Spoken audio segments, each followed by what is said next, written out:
Voilà. Comme Jésus se mettait en chemin, un homme accourut et se jetant à genoux devant lui. « Bon maître, lui demande-t-il, que dois-je faire pour hériter de la vie éternelle ?» Jésus lui dit, « Pourquoi m'appelles-tu bon? Il y a de bon que Dieu seul. Tu connais les commandements. Tu ne commettras point d'adultère, tu ne tueras point, tu ne déroberas point, tu ne diras point de faux témoignages, tu ne feras pas tort à personne, honore ton père et ta mère. » Il lui répondit, « Maître, j'ai observé toutes ces lois dès ma jeunesse. »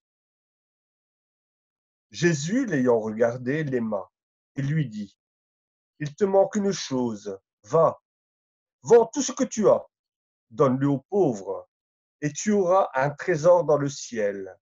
Puis viens et suis-moi. »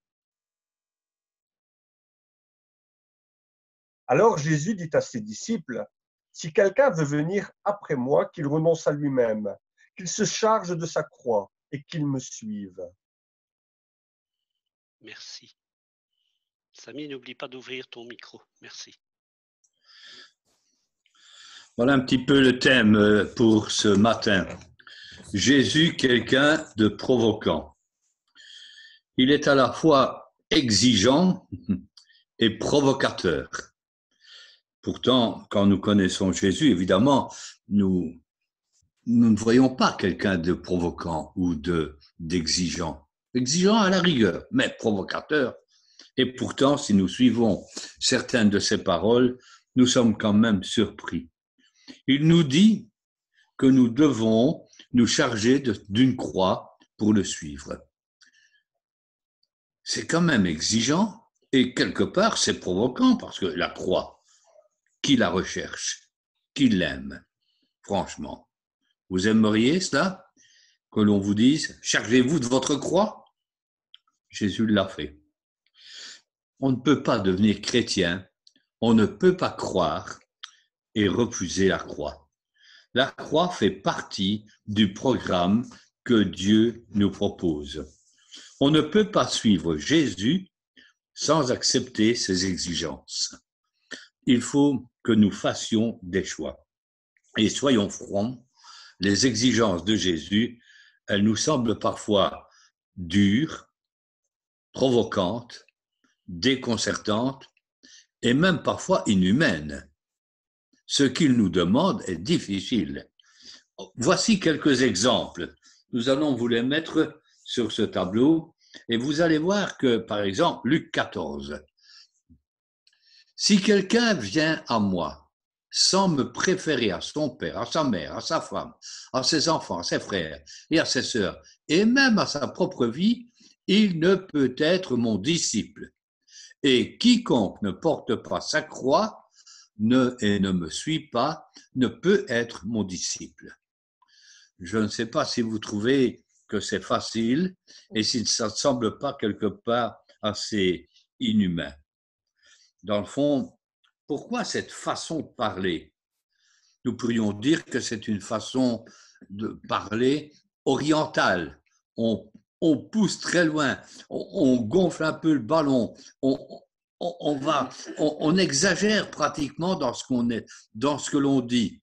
Les sémites aiment bien ce genre de conversation. C'est une façon de nous dire, vous savez, Dieu est absolu. Et on ne préfère rien à Dieu. On peut aimer sa femme, on peut aimer ses enfants, sa mère, son père, mais il y a une préférence, il y a une priorité, et la priorité, c'est notre Dieu. Comprenons bien cela. Et si nous comprenons cela, si nous préférons Dieu à notre famille, par exemple, quelque part, c'est déjà porter sa croix, parce que c'est déjà difficile. C'est dur. On est tellement habitué à préférer telle personne et Dieu ensuite. Et voilà que Dieu dit, non, non, il y a un absolu, on ne met rien avant Dieu. Tenez, un deuxième texte dans Matthieu. Ne croyez pas que je sois venu apporter la paix sur la terre. Je ne suis pas venu apporter la paix, mais l'épée. Je ne sais pas si vous ne prenez pas ça comme une provocation, mais qui dit cela? Jésus. Jésus, le prince de la paix. Il n'est jamais venu pour apporter la guerre, me direz-vous. Et pourtant, il y a une épée. Et c'est vrai que si nous sommes chrétiens, il est évident que nous aurons des ennemis. Il est évident qu'il y a des gens qui vont nous haïr. Il y a des gens qui vont nous en vouloir. Combien de chrétiens n'ont pas souffert, même dans leur famille, le jour où ils sont devenus chrétiens? Et encore, nous sommes dans un pays assez facile. Mais si nous étions dans un pays musulman et que nous devenions chrétiens, on serait rejeté par notre famille. On serait renié. On nous persécuterait. Et la persécution serait d'une intensité beaucoup plus grande que simplement quand nous sommes chrétiens. Nous avions dans notre famille, j'avais un cousin qui un jour s'est converti dans le cadre de l'armée du salut. C'était chouette. Et rapidement, il a appris à jouer d'un instrument, il s'est engagé, il a participé à ce qu'on appelle la jeune armée, c'est-à-dire les réunions pour les enfants, puis pour les jeunes. Et ça prenait quand même pas mal d'heures le dimanche. Il y avait le culte le dimanche matin, il y avait les activités le dimanche après-midi. Tant qu'il n'était pas chrétien, ça marchait bien dans sa famille. Mais le jour où il a porté l'uniforme de salutiste, il en a bavé. Et on s'arrangeait toujours pour le dîner n'était pas prêt à temps pour qu'il arrive à l'heure à la réunion.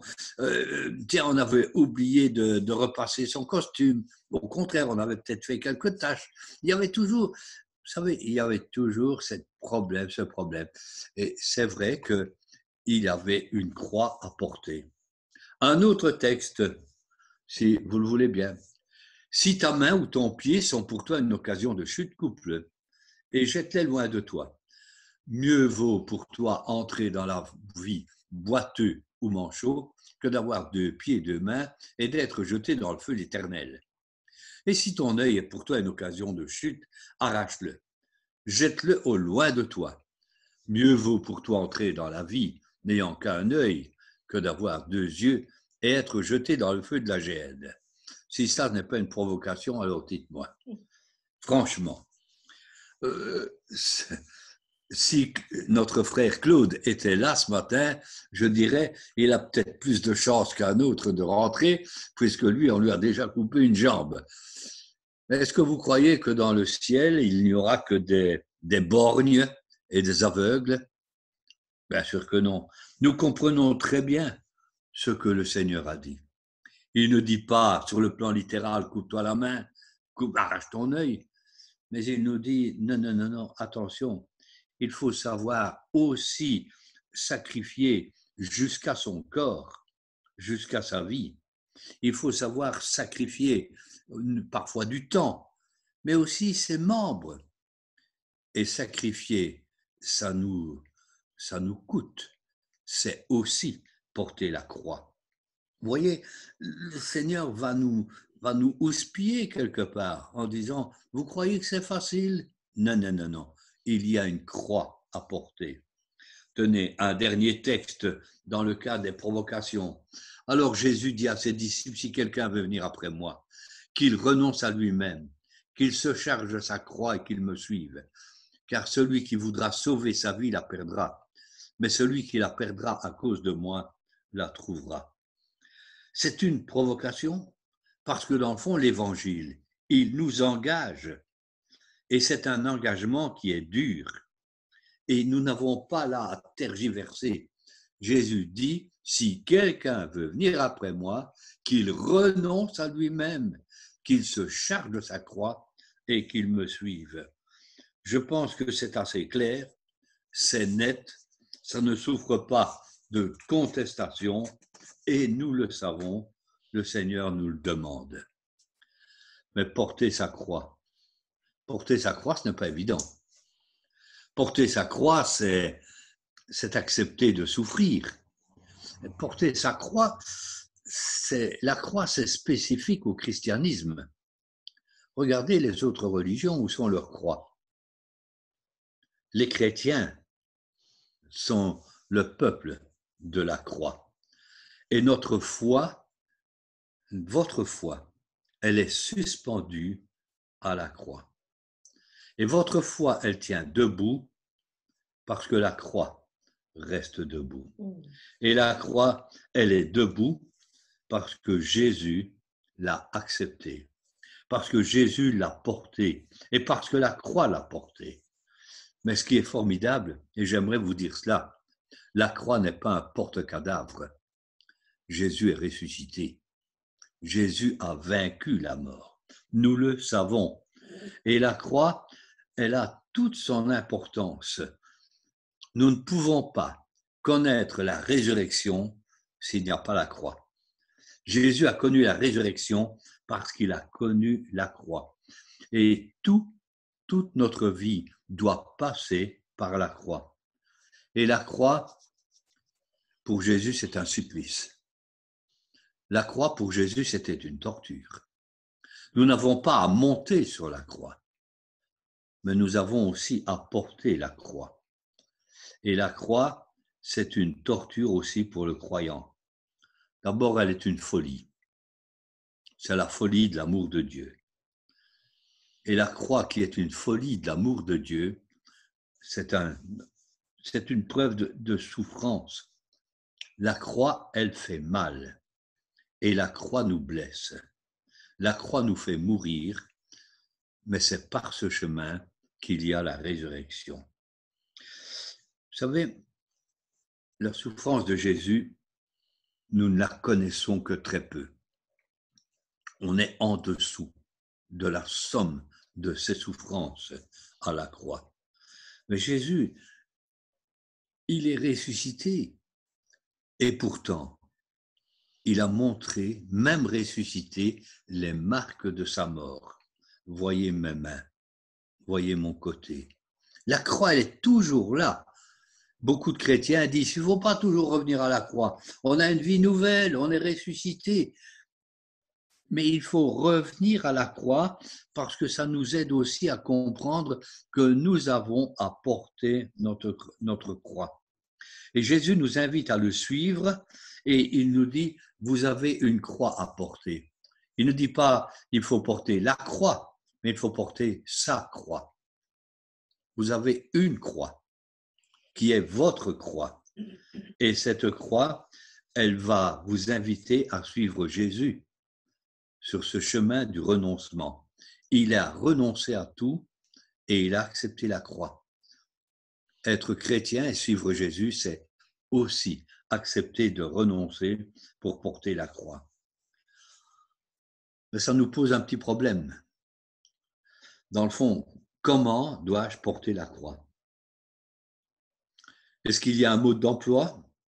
Est-ce qu'il y a une notice qui nous dit « Voilà comment tu dois porter ta croix » ? La croix, c'est d'abord le point de rencontre entre Dieu et nous. Si nous voulons rencontrer Dieu, si nous voulons le rencontrer d'une manière personnelle, il faut d'abord revenir à la croix.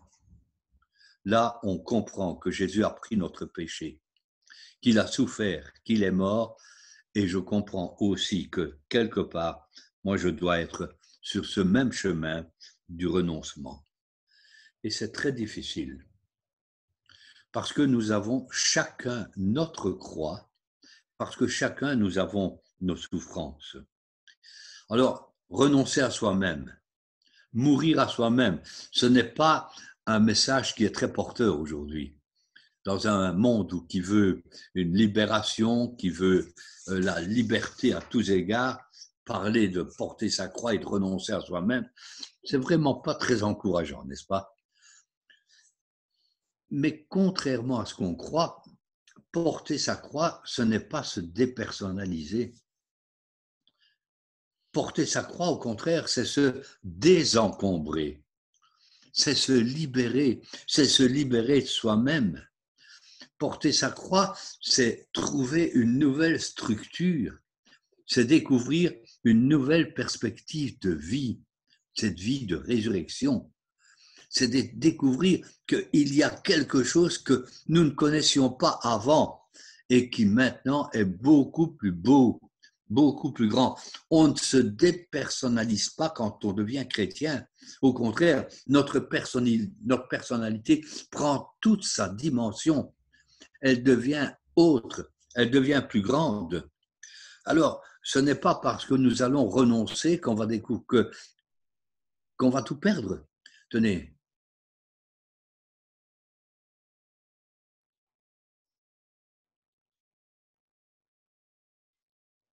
On le met en terre. Il meurt productif et qui.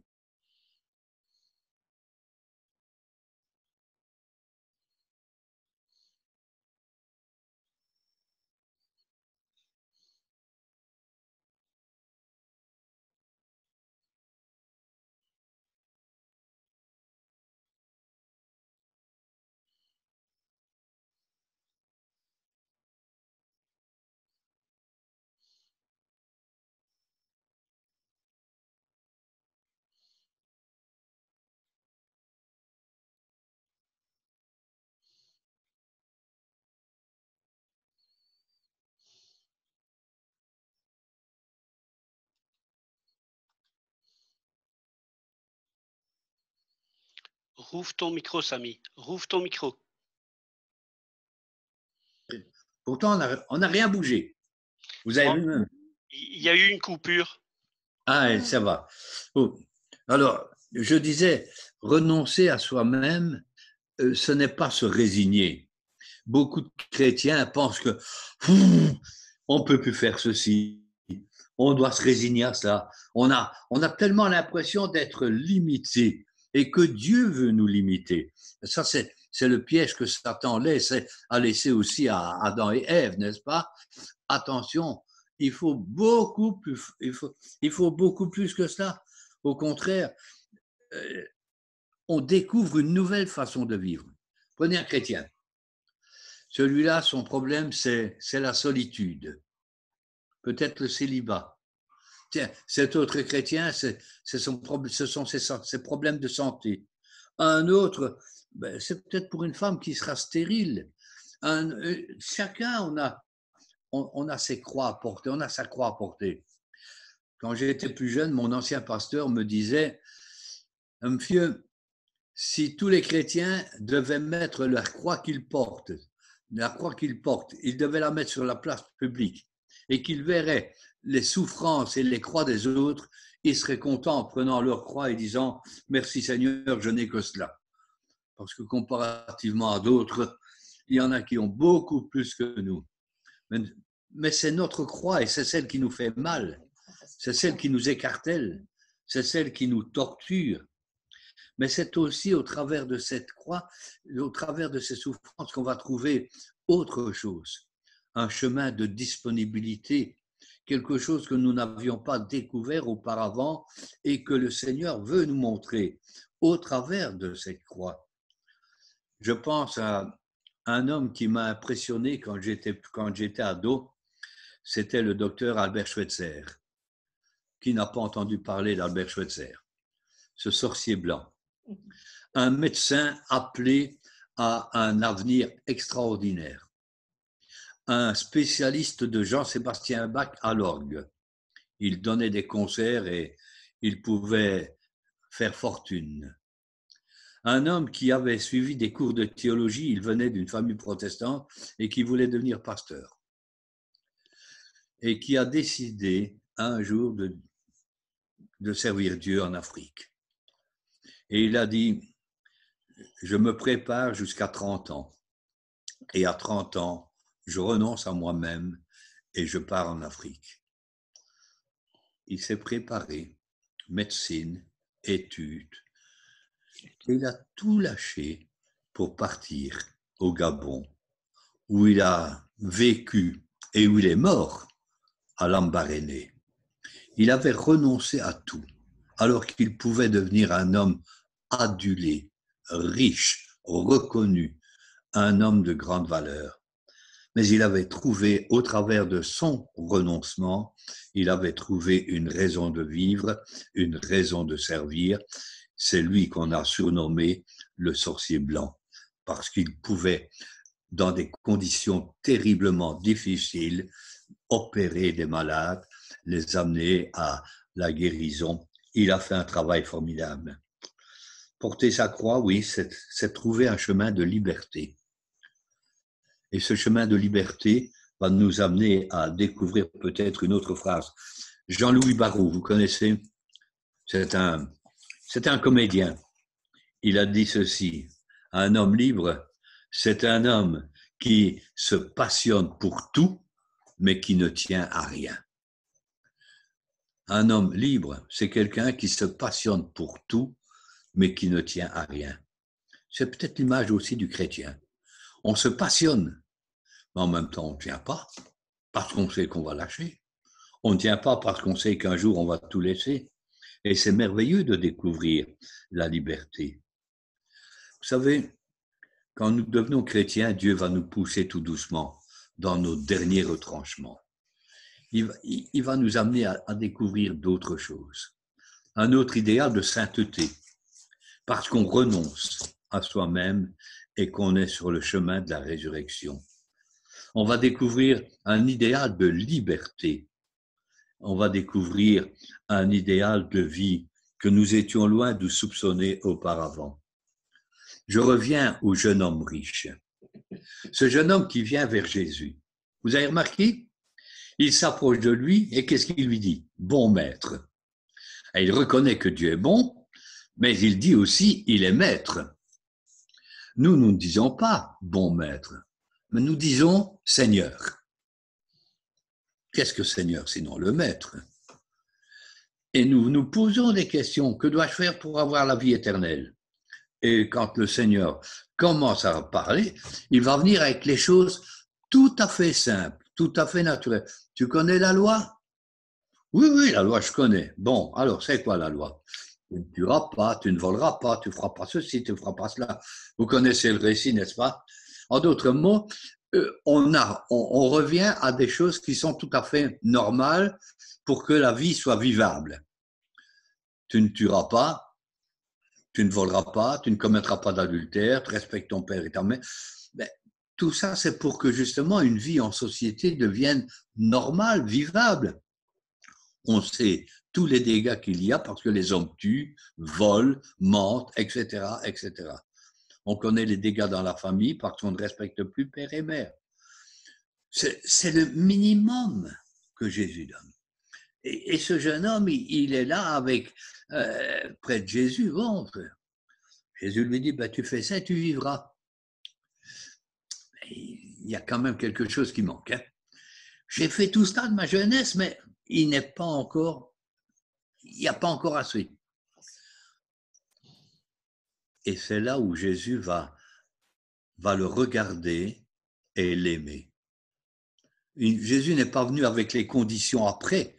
Il va commencer par le regarder et par l'aimer. Quand on n'aime pas quelqu'un, on ne veut pas le voir. Hein. Quand on n'aime pas quelqu'un, on ne le regarde pas. Mais quand on commence à regarder quelqu'un, on apprend à l'aimer. Et Jésus va commencer par le regarder. Ça devait être quelque chose d'assez impressionnant, le regard de Jésus sur ce jeune homme.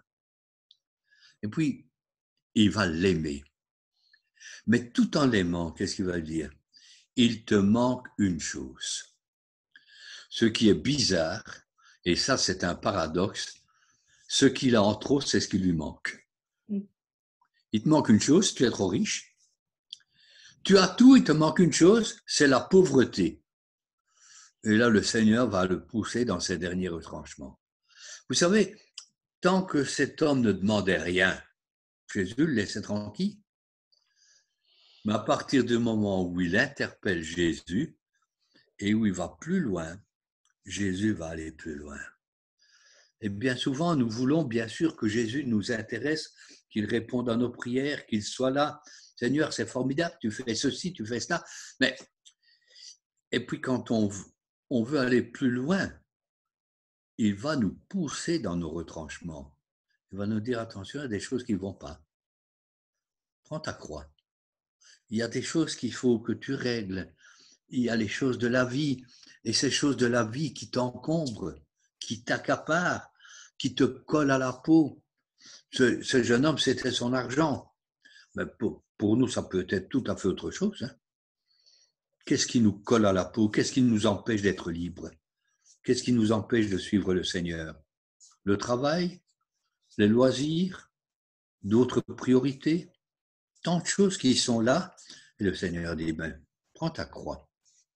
Renonce à toi-même. Renonce à ce qui te bloque, à ce qui t'encombre dans ta vie. Et deviens un homme libre, une femme libre. Deviens quelqu'un qui apprend à aimer comme il a aimé. Et ça, c'est renoncer à soi-même. Deviens quelqu'un qui apprend la sainteté. Et ça, c'est renoncer à soi-même. Deviens quelqu'un qui va découvrir la vraie vie. Mais pour ça, renonce à ta petite vie, à tes petites priorités pour découvrir ce que Dieu veut te donner. Contrairement à ce qu'on croit, porter sa croix, qui peut sous-entendre une souffrance, un écartèlement, porter sa croix, c'est apprendre à découvrir ensuite le chemin de la résurrection et de la vraie vie. Que Dieu nous aide à le comprendre et à le vivre.